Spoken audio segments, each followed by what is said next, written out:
How's it going? I mean, does this defense, are they going to, let me put it this way, you got the same defense, a lot of the same players and coaches, but do you anticipate anything different about this team or the way you guys play this year? Yeah, it'll be some additions from last year, but what I'm more excited about is for everybody to be in the second year inside the defense to have that experience downs back in the the back of our head. So anything that happened, good or bad, we're able to build off of it. And as a coaching staff, they've just been tinkering a lot of stuff. So one of those guys who's in their second year is Dallas Flowers. What's been your impression of him as a corner and how he's growing?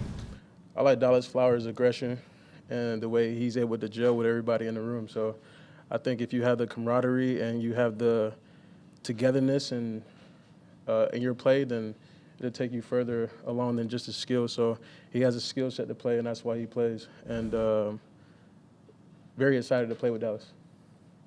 A lot of investment in the young corners this offseason. Is there anything that's sticking out about any of these guys, whether it's Darius or Jalen so far? Just the willing to learn. I think everything is so limited right now with reps and, being able to see somebody's true ability. But, as training camp comes around, we'll see a lot of reps come together. Julian was talking a little bit earlier, I think last week, about, he kind of shifted over into that corner spot at the end of the year so you can kind of see things through your eyes a little bit more. Now that he's at strong safety, he feels like it's a good combination. Do you feel that chemistry a little bit with him as well? I love to play with Julian Blackman. Having him, as an athlete, you got to put your pride aside in certain situations, and having a position like the nickel position, you got to have the back seat on a lot of things. A lot of things that open up. Being an inside corner, a lot of things that open up where when things break down, it's going to seem like your fault, or you're going to feel like it's just you out there. So you just got to be steady, and you got to be steady each game, each practice, and you got to be willing to learn. And whether I was, in his ear or, Coach Milo's, he was willing to learn. And so I think that'll help him a lot when it comes to him playing strong safety. I'm liking his growth throughout his career, and I'm proud of him. So, as he embarks this strong safety position, I feel like him playing nickel at the end of the last season will help him out a lot. Was this year 6, 7 for you? Was it? This is my seventh year. Was that crazy when you think about it? Crazy in what way? Well, I remember when you got here, right? Let's be honest, right?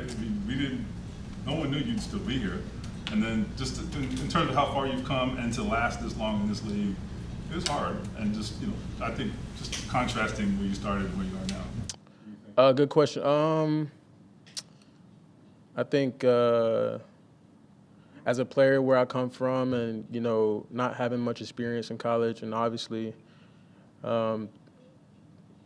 through everything that I've endured over my career, it takes a lot of hard work. And it's not the luck of the draw. It's not just so happened to happen. So you got to fight through a lot of stuff. And that's something that I value a lot about, sports in general, is everybody have their own story, and you got a choice to make whether you want to keep going or you want to stop. So I think every day you got a choice to make, and I'm just proud of myself that I'm able to make that choice every day to give it my all.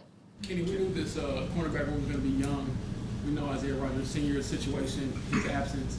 How did that shift the leadership that you have to have in that room now? I think everything stays the same. It stays the same. We all walk as one, side by side, and we all have to have the energy each day, and the standard stays the same. Have you spoken to Isaiah at all? I have.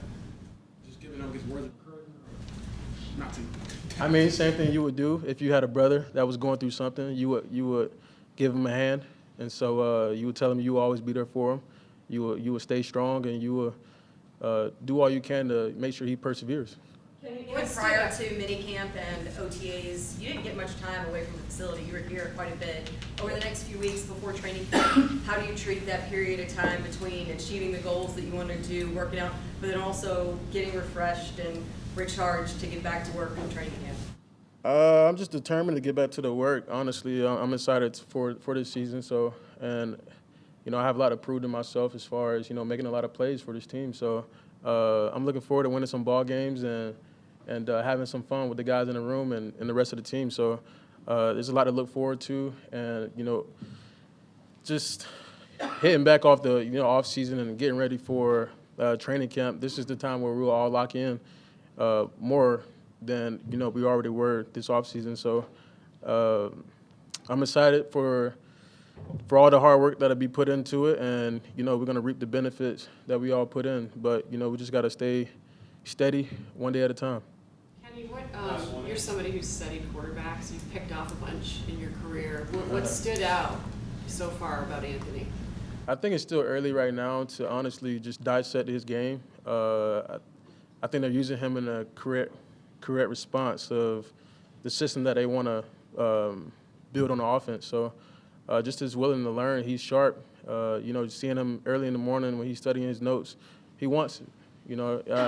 And I think as a teammate, if you see another teammate, he wants it, and he wants to work hard, and he wants to be consistent. He wants to be, and he does it each day. You give him all the respect. So you just want to pat each other on the back and tell each other to keep going. However, you want to compete and make them miserable.